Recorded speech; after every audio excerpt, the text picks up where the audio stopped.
কদিন ধরেই মায়ের শরীরটা ভীষণ খারাপ যাচ্ছে। সকাল সকাল বাড়ির সমস্ত কাজকর্ম সারা, সংসার সামলানো, সন্তান ও স্বামীকে সব কিছু সময় মতো গুছিয়ে করে দেওয়া, এই করতে করতে মায়ের একটু আর বিশ্রাম নেওয়া হচ্ছে না। তবুও মা এই অসুস্থ শরীর নিয়ে আজকে চলে এসেছে রান্নাঘরে রান্না করার জন্য। আর আজকে ছিল বৃহস্পতিবার, তাই আজকে দুপুরের মেনুতে ছিল বাঁধাকপি করা হবে, এটা বেগুন কেটে রাখা হয়েছে, নিম বেগুন করা হবে, শিম ভাজা করা হবে।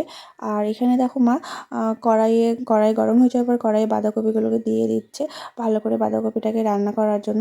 আর আজকে আমি পুরো রান্নার ভিডিওটা সময়ের অভাবে করে উঠতে পারিনি।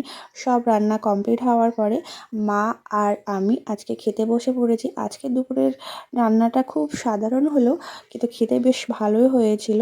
এখানে ডাল ছিল, বাঁধাকপি ছিল, শিম ভাজা, বেগুন ভাজা, এটা ছিল রাতের বেলায় চুনো মাছের ঝাল, যেটা রুটির সাথে করা হয়েছিল, সেটা আমি আজকে একটু সকালে নিয়ে খেতে বসে পড়েছি। তারপর দুপুরে খাওয়া দাওয়া শেষ করে আমি, মা আর বাবু মিলে একটু চলে গেছিলাম বাবুকে ক্যারাটে প্র্যাকটিস করানোর জন্য। আর এখানে যেসব বাচ্চারা ক্যারাটে প্র্যাকটিস করে তাদের মায়ের এখানে বসে আছে।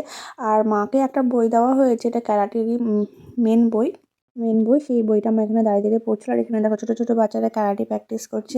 আজকের ভিডিওটা তোমাদের কেমন লাগলো অবশ্যই একটা কমেন্ট করে জানো। চলো তাহলে টাটা।